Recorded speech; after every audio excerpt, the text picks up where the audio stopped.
Ladies and gentlemen, from the depths of flyover country in the heartland of America, the Kansas City on the other side of the mighty Mo, welcome to Hittin the Bricks with Kathleen. I am John, your humble hubby host, and today we'll be talking to author and poet Glenn North. He is the Director of Inclusive Learning and Creative Impact at the Museum of Kansas City. There's a lot to cover, so let's start hitting the bricks. And action.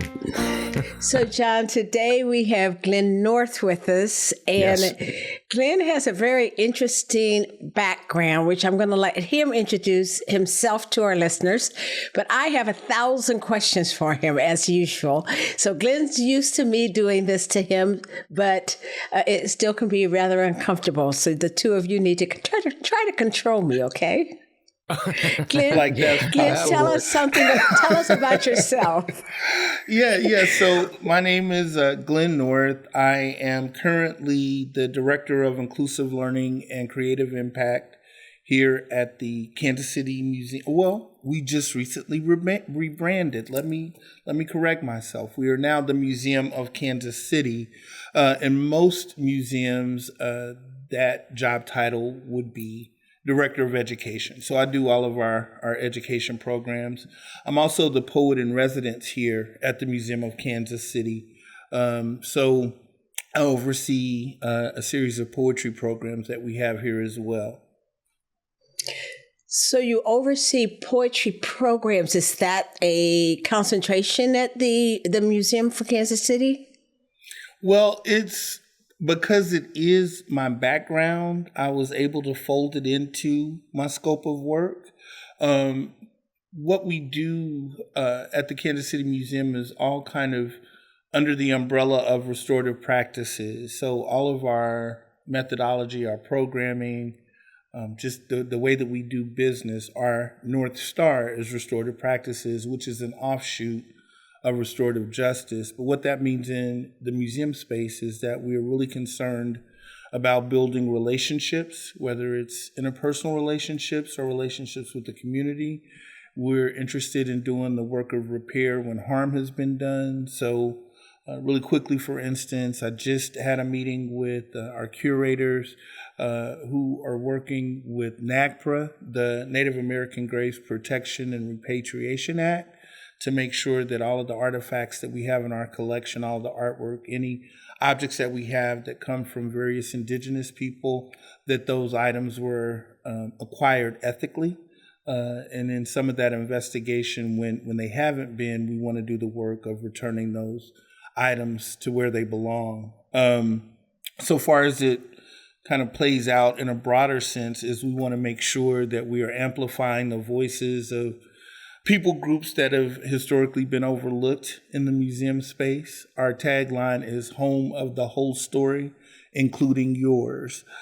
So that's what we do. I like that. Love it.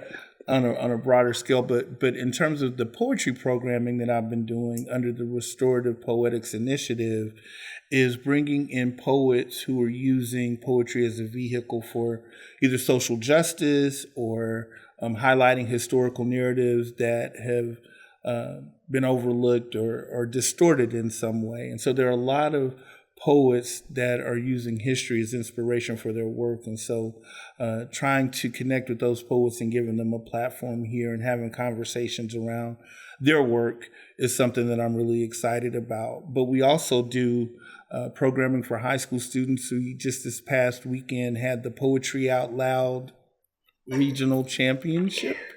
And Glenn, I just read about the Kansas City chapter of the Louder Than a Bomb Youth Poetry Festival. Is that part of this or no?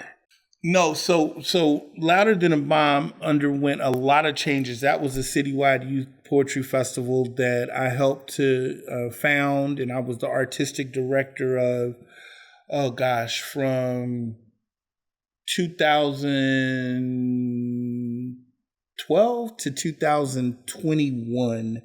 But the pandemic and some other kind of administrative changes meant that we couldn't continue the program in that same way. But that is something that we are trying to reimagine under this umbrella of restorative poetics, because it was so poetry out loud is students who are reciting classical poetry. So it's a recitation, kind of a contest, and students are judged on, first of all, accuracy. Did they memorize the poem correctly? And then secondly, interpretation and demonstrating that they understand the content of the poem, that kind of thing. Louder Than a Bomb was students competing with their own spoken word pieces. And so it just had a different kind of vibe. And so both are valuable and important. Absolutely. But there has been a lot of conversation around how we revitalize the Louder Than a Bomb Poetry Festival. Wonderful. So, John, one of the reasons I wanted Glenn on the program is because, as you know, Tracing Ancestors, which is our not-for-profit that sponsors our podcast, Hittin the Bricks with Kathleen, that Tracing Ancestors, our emphasis is in community work. And I have to admit, I know nothing really about the space that you're in. And that's why I have so many questions for you. One of the questions I have is the fact that you and I had done also a program at the Nelson Art Gallery. So I want you to tell me a little bit about that podcast also, because I think you also have a podcast with the Museum of Kansas City. Is that correct? Well, we don't necessarily classify it as a podcast, but it has a podcast feel. It's a virtual program, so we classified it as a virtual program. So I'll talk a little bit about both. There were two parts to that question. So I'll start with what we are doing here, and then I'll move into what has been happening with the Nelson. So during the pandemic, when people couldn't gather in person, the museum came up with the concept of Restore KC, so that we can continue to do programming and build community in the virtual space. So the idea behind that was to just interview people from all different walks of life, whether they were experts in the area of history or social justice, various areas that the museum is concerned with, to keep programming going and to somehow try to connect during the pandemic. And then once we reopened, that program kind of fell to the wayside, and our director would like for us to revitalize that. So in our relaunch, Kathleen, you were going to be our first guest. So shameless plug for that. But yeah, oh, so wow. it's more... Thank you. I didn't know I was the first guest for that. Right. So thank you. Absolutely. Yeah, I immediately thought about you after we met, and I heard your discussion about genealogical research, and I felt it would definitely be appropriate as part of kind of what we did for Black History Month. But we classify it more as a virtual program than as a podcast.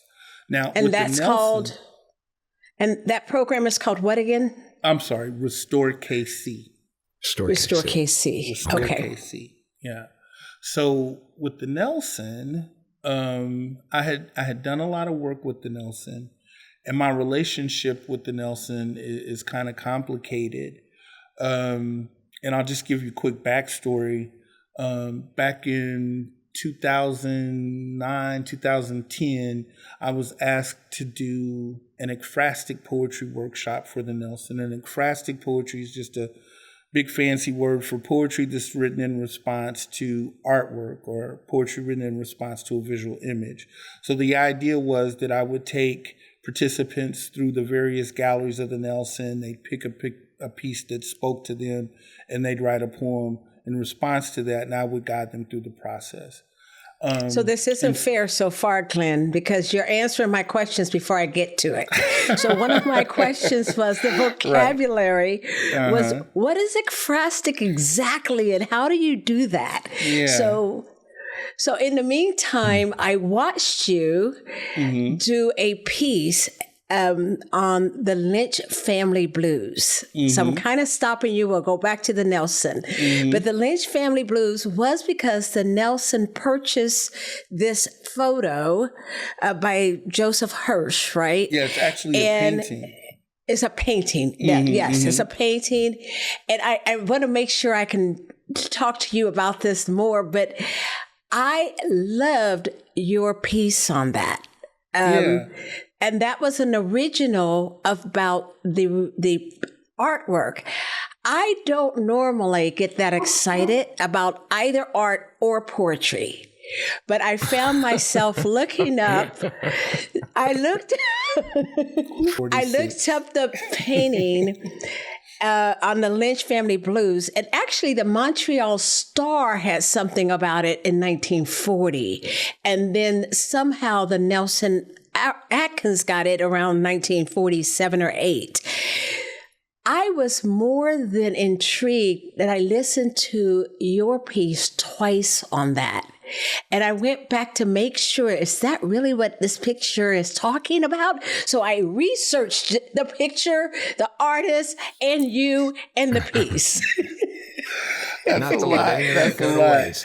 But what's so interesting, Kathleen, is all of this comes together in answering your initial question, because all of this is what led up to the podcast. Because when the education director at the Nelson called and asked me if I'd be interested in doing an ekphrastic poetry workshop, I didn't know what it meant. But thank God for computers, I looked it up as we were having the conversation. And although I didn't have the language for it, I had done that kind of work before. I just didn't call it that. And so anyway, in the process of me doing this workshop, I had to pick a piece at the Nelson to write a poem in response to if I was going to guide the participants through that process. And that particular painting spoke to me.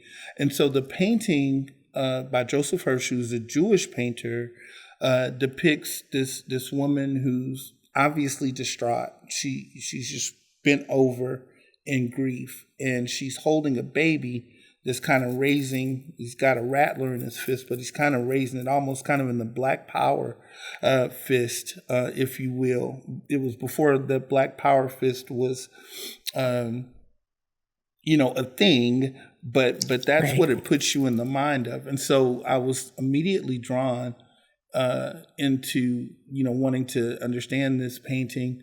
The fact that a Jewish painter had done it, I thought was just an incredible demonstration of empathy, in that in the 1940s, Jewish people didn't have it so great either. They were being oppressed as well. So for him to demonstrate that empathy and to create this painting that in this very kind of quiet way spoke to the horror of lynching was just really intriguing to me. So the other part to this story is, as I'm going through this process, the director of education calls and says, hey, and you could just hear kind of this kind of apologetic tone in her voice. There are a couple of people who have some concerns and they would like to meet with you about, the content of your workshop and what you plan on doing. Now, not to say that, I'm the most consummate professional in the world, but I never really had to prove my capability, when I had been asked to do other workshops. And at that time, I had a pretty, I would say, decent reputation in Kansas City for doing that work, which is why the director of education had called me to do it in the first place. So I meet in front of this panel, and I immediately feel kind of this tension that you sometimes feel. And I'll just say it plainly, like it felt like this was kind of racially motivated. Like they were kind of questioning my pedigree and my competency because I was Black. And although that was never stated, that's just how it felt. And that exchange was very uncomfortable.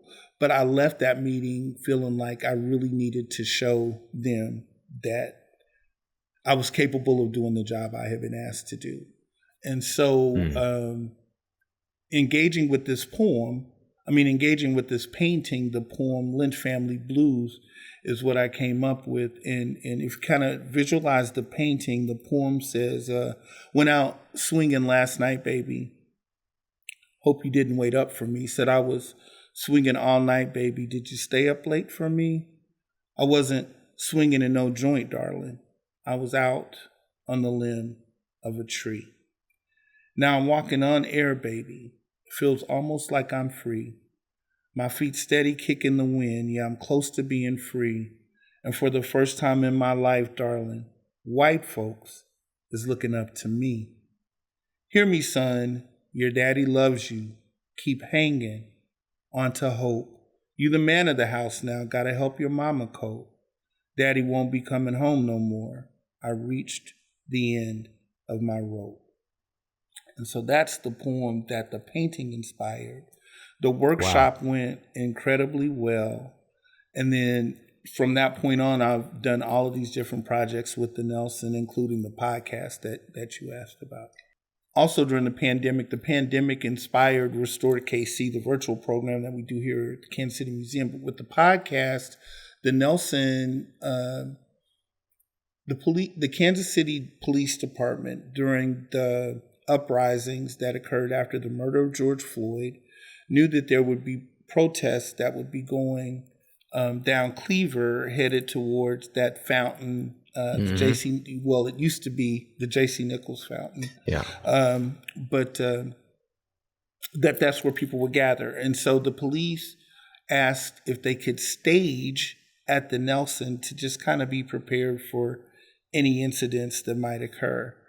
But tempers and emotions were at such a fever pitch. The fact that the police were staging at the Nelson was just really kind of bad optics, and people started accusing the Nelson of wanting to protect their precious institution and not being empathetic to the protesters. And this whole narrative just started to catch on social media. And so the Nelson wanted to address that in some way. And they came up with the concept of doing a podcast, and initially had just asked if I would meet with them to see whether or not I thought it was a good idea, just to kind of weigh in, because I'd done other projects with them in the past. And after we had that meeting and I had shared this story, some of them had not known how far my history went back with the Nelson in terms of my experiencing kind of some negative energy as it pertained to race from the Nelson. And so that, in some way, I think, inspired them to want to go ahead and confront that really difficult history, and to not use the podcast as a PR kind of right. There's some real content.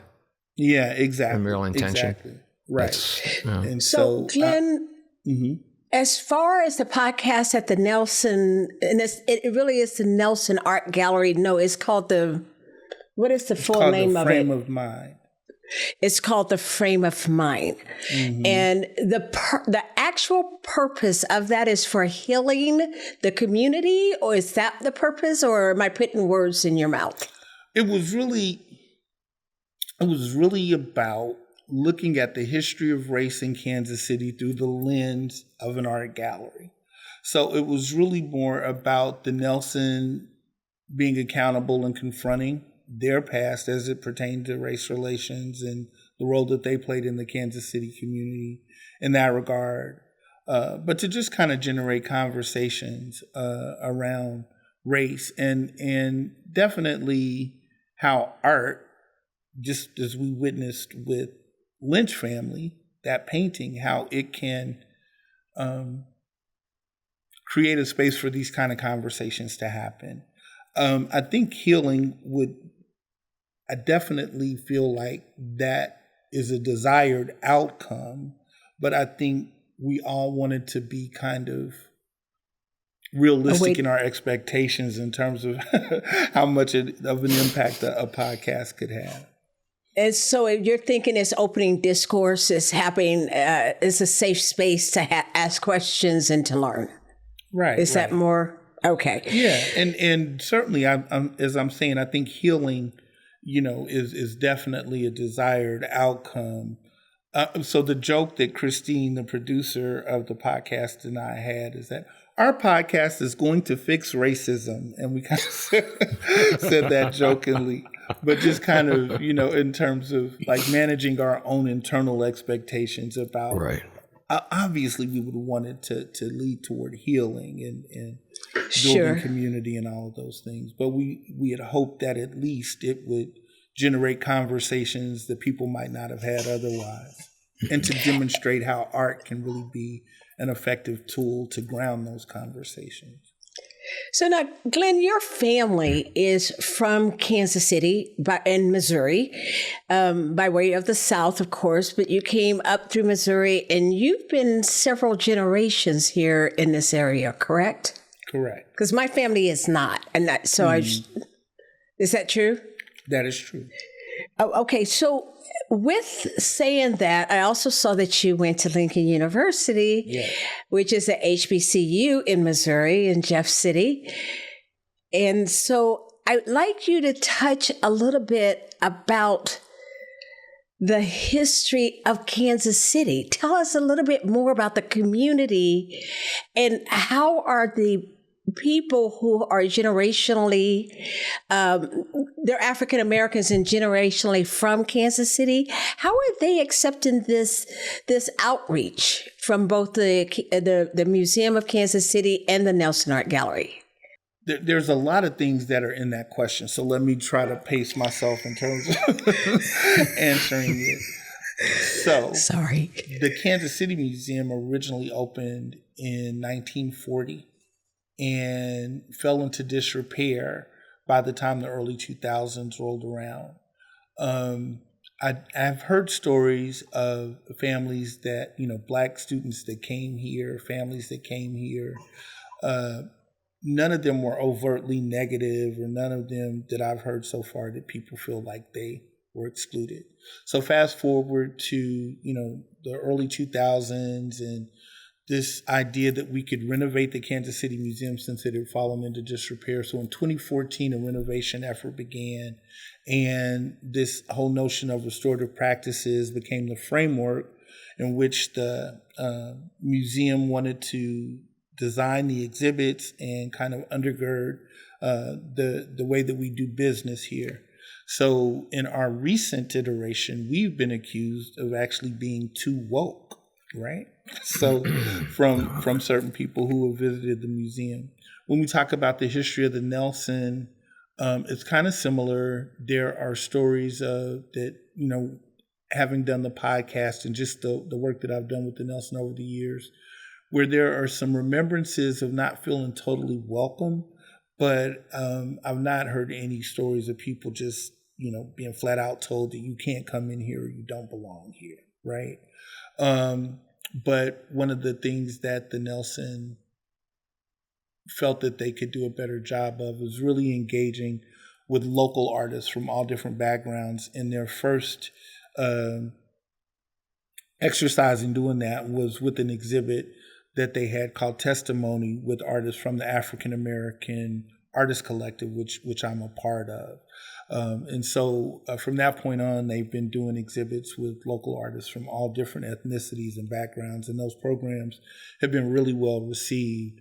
And when I think about the history of Kansas City, my family, and as it pertains to the Black community, the Black community originally kind of in that first wave of, migration from the South, a lot of people were actually headed towards Kansas, because Kansas was a free state, and there was this idea that there would be more opportunities in Kansas, and Missouri having been a slave state, people were kind of passing through, but some eventually stopped here, which is what I had historically been told was the way that my family traveled to Missouri up from Tennessee.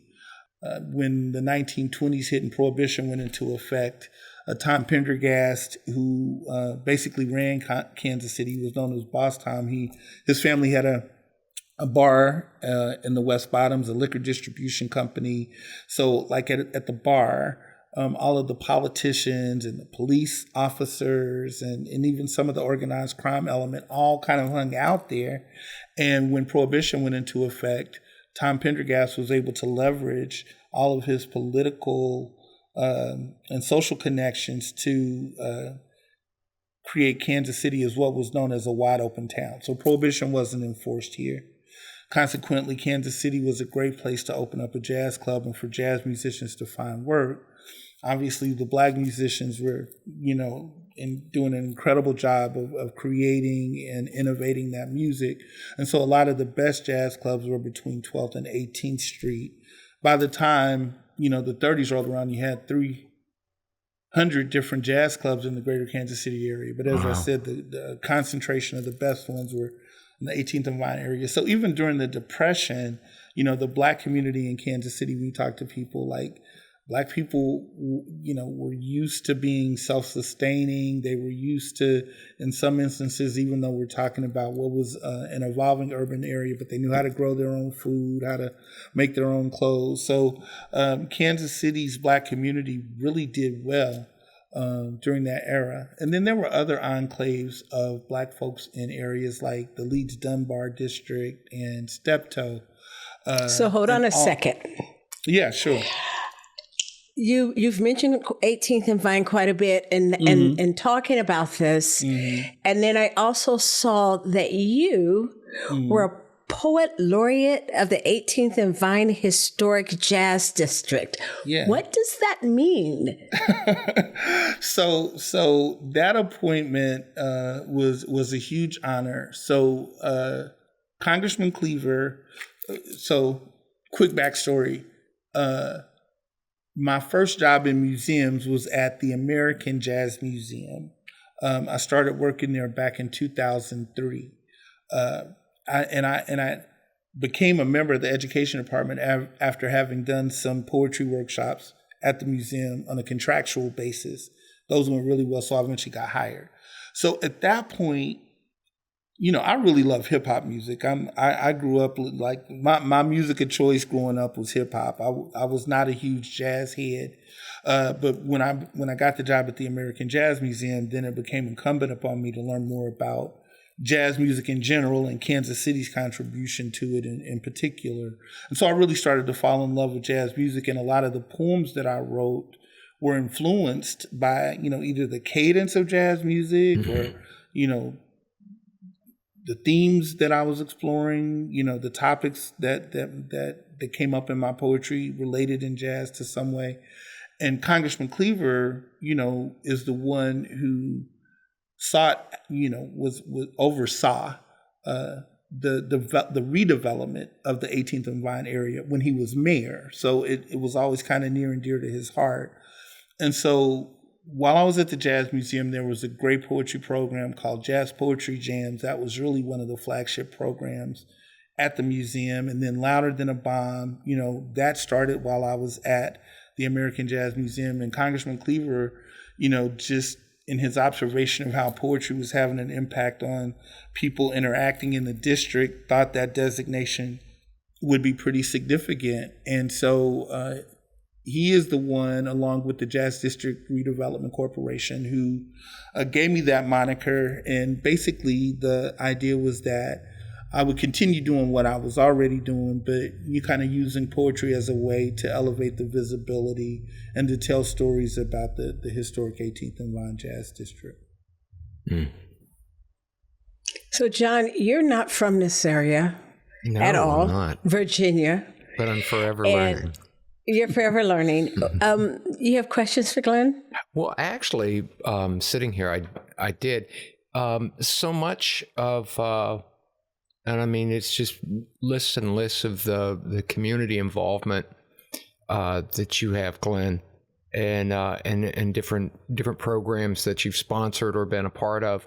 And I'm curious as to what kind of drives you in that, because I know a little bit about the type of commitment and effort it takes to kind of do that constant jog, and it just seems really remarkable the amount of things you're involved in, and I'm just kind of curious, how do you do it? What motivates you?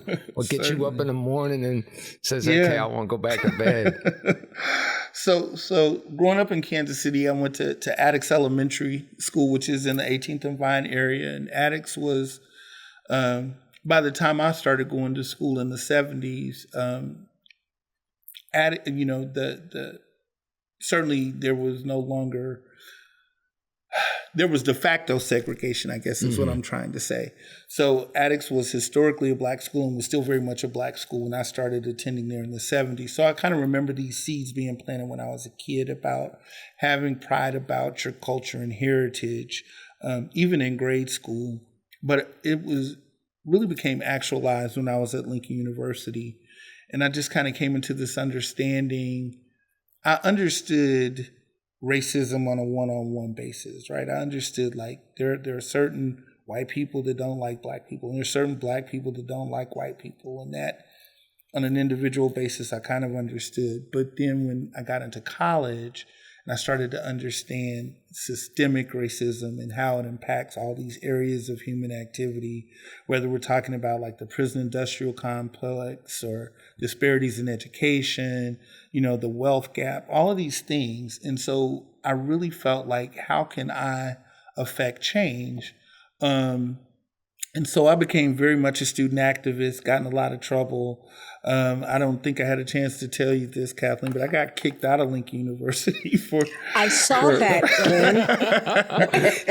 I saw that you finished your degree at UMKC, Glenn. Right. So I was raising a lot of hell on that campus because I felt like Lincoln University, that administration was not doing a good job of protecting the historically black status of that university. And they were in conversations with the state to turn it into an agricultural institution and to totally abandon, the whole HBCU, the mission, right? And so that was very upsetting to me. So I was really trying to call them to the carpet in a way that, that really raised awareness with the students, so much so that they said at one point that I had intended to start a riot with the speech that I gave. And anyway, that led to me. I'm sure you did. Yeah. I think you can qualify all of that as getting into good trouble, I think would be John Lewis's term for it. Trouble. That's right. You got in good trouble there. I did. And so, but this is what's interesting, Kathleen and John, those speeches, were very incendiary. I don't want to use that word, but maybe I do. I was trying to light a fire. What is it? So like if you, with activism, you want to comfort the afflicted and afflict the comfortable.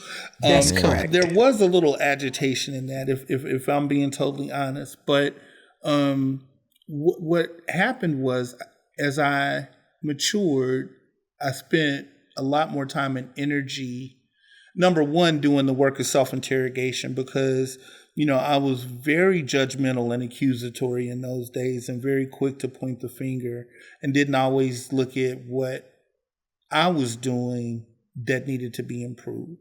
And so once I got kicked out of Lincoln University, that was a wake-up call for me. And then I just started spending more time investing in poetry in terms of like writing it and studying it on my own. I'd always loved it, but I just became a lot more intentional about it.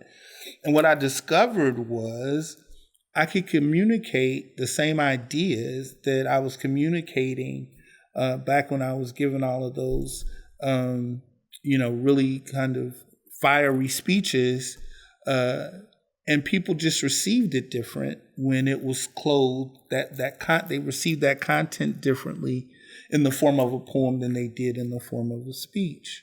Mm. And so poetry just began to be very important to me. So in 97, when I heard about all of the revitalization efforts of the 18th and Vine District, which had fallen into disrepair after integration, I knew that they'd be opening the Jazz Museum and the Negro League Baseball Museum, and there were supposed to be all of these different clubs and kind of recreating all of that excitement that the district had back in the 20s and 30s.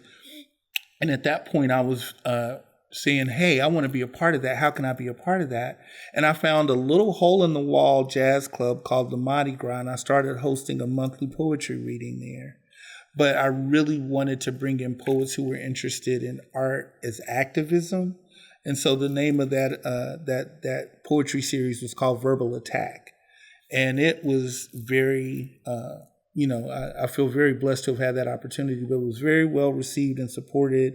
And so that began my relationship with the district in terms of working with the Jazz Museum. And then while at the Jazz Museum, you just meet so many people from all different walks of life. And, you get asked to do a poem at this event, or you get asked to write a poem for that, or you get invited to this school to do a poetry workshop with this group of students. And poetry just started opening all these doors for me. And then once I really saw how poetry was providing me with these opportunities, then I became more intentional about poetry and art as a vehicle to kind of deal with some of these issues of race that had just been so important for me to address, as I became more aware of how systemic it was when I was in college. So now, John, Glenn was our last guest for our Black History Month.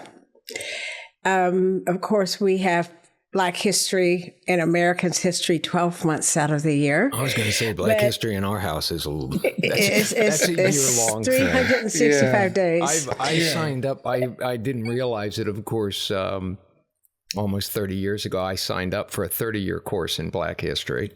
I hear you. What? But the thing is that it's amazing. It's an amazing history. And to see that there is, it's so inlaid and braided into American history. When you talk about intent, it's like how, if the people who have separated that, who have caused a Black History Month to be necessary, that is intentional. That was a systemic issue because you could not unbraid those histories without it being intentional. You can't. And so the other part of that, so poetry's opening all these doors, but poetry's not the most lucrative endeavor. So my day job, thank goodness, has been in these various cultural institutions where you can do that work as well, right? So the Jazz Museum, jazz was a way to kind of look at race relations and the history of race relations in America in general and Kansas City in particular. I went from there to the Black Archives of Mid-America and then on to Bruce R. Watkins Cultural Heritage Center and now here at the Museum of Kansas City. But what I wanted to say to your point, John, is that whenever we leave anybody's story out, we are all disenfranchised, right? So there have been so many times where I've had, white patrons who have come in and when I was at the Jazz Museum or the Black Archives, and they'd be like, I just didn't know this.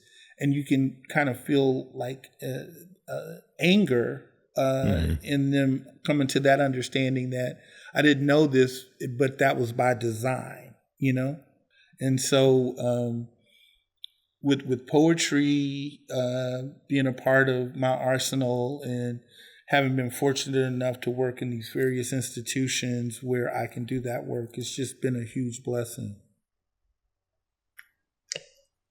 Go ahead, so, Glenn, do you have a poem about you? Well, you know what? I had a student at a reading that I did who said, I really enjoy your poetry. She said, but I don't hear a lot of who you are in your poetry. And she was spot on. I've more often than not approached it from kind of a topical angle, and sometimes it's been about the historical experiences that Black people have been confronted with. Sometimes it's been about jazz music. One of the other things that has happened a lot is that I get commissioned to write poems for different events and different occasions. You just I'm going to give you a $1 commission. I have now commissioned you for a total of $1. Everybody hears it. This is a poem I wrote for a Black History Month publication, a local publication that is done by the Kansas City Public Library and Community Link and the Black Archives of Mid-America. And it was a poem that I wrote specifically for this Black History Month publication. And it's called I Sing Their Names. And I think it ties in to some of the work that you're doing with A3 genealogy. I have it on my paper. Okay. I've seen their names. Yeah. I have this on a paper. I saw you perform it. So, can you go ahead and read it to us? Sure. And that would be a great sign off. Okay. I know of a place on the confluence of the Missouri and Kansas rivers, originally the home of the Missouri, the Kansas, and the Osage people. The place where York, strolling ahead of Lewis and Clark, set his left foot down and the whole world tilted west. A place that called out to my grandfather, Basil North Sr., who at 16 rode a mule 118 miles from Hartville, Missouri to Jefferson City to attend Lincoln University. He later saved up enough money to send for my grandmother. They both became educators, then moved here to Kansas City. Perhaps that is my origin story. Maybe that's why I love this city more than it loves me. Still proud to say it's where I'm from, because I know who came before me. My feet find comfort on their shoulders, those whose light shines brightly beyond February, right into eternity. And so I sing of Langston and Parker, Miss Bluford and Mary Lou, Old Buck, Leon Jordan, Horace and Bruce, Sarah Rector, Junius Groves, Tom Bass and Anna Jones, Count Basie, Chester Franklin, Bernard Powell, and D.A. Holmes. They are legion, and I chant their names almost as if holy, because you have to be careful about who you allow to tell your history. As Malcolm once said, folks that won't treat you right won't teach you right. We must tell our own stories, reclaim our narrative. We must read, research, collect, interpret, curate, archive, document, observe, and report. There is a little brown girl in a classroom who has no idea how beautiful her Afro puffs are, and she needs to know. There is a little brown boy who doesn't see himself reflected in a biased curriculum, so he loses interest, gets labeled with a behavior disorder, drops out, runs across the right cop on the wrong day, and becomes a headline and a hashtag. He needed to know. There are little white children in schools all over America being taught that the world revolves around them before they grow up to believe that it does. They need to know. I know of a place on the confluence of jazz, blues, baseball, and barbecue, home of countless Black lives that certainly mattered. I have no choice but to sing their names. Well, congratulations, you made it to the end of another episode. Thanks so much for staying. Thanks to Glenn North for chatting with us. Thanks to listeners from Canada, Mexico, New Zealand, Germany, and of course, America. Thanks to Chewy Chewbacca Brandt, our part-time croissant stealer and full-time fur distribution system, for his unwavering lack of interest in anything we're doing. The theme song for Hittin the Bricks was written and performed by Tony Fistknuckle and the Stable Diffusion. Watch for their next appearance at the Wiener Schnitzel in San Antonio. You can find us wherever you listen to your favorite podcast. Do you have a genealogical question for Kathleen? Drop us a line at hittinthebricks@gmail.com and let us know.